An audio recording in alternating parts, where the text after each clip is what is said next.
Tayo po ay mag-harvest ngayon ng ating mga lettuce. At syempre, gagawa po tayo ng spring rolls. Dahil marami na po yung nagre-request sa atin ng spring rolls, gagawa na po tayo. Kaya, ito po yung ating gagawin. Kasi yung ating nasa greenhouse, yung po talaga ay pang salad, pang sandwich, at pang burger. So ito naman, napakaganda nito sa spring rolls, yung ganitong variety. So sa nagtatanong nga po pala kung anong variety po ito po ay Istrosa, saka ay red lettuce. Kung mapapansin nyo guys, ito po ay may red dito sa dulo nila. So ito kasi yung sign, kapag kulay red na, ito yung sign na pwede na po silang i-harvest. Kaya i-harvest na po natin sila ngayon.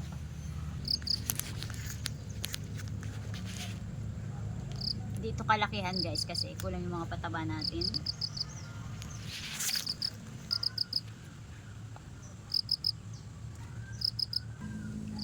Dito ka naman.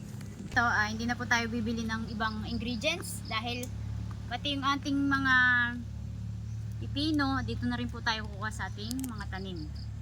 Kaya almost kukunti po yung ating puhunan.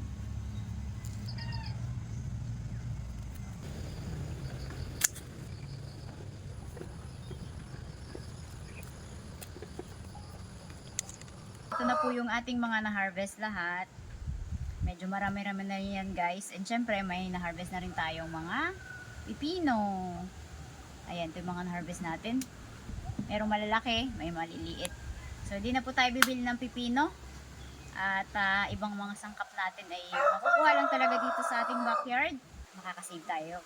At the same time, kikita ulit tayo dito sa ating mga itinan.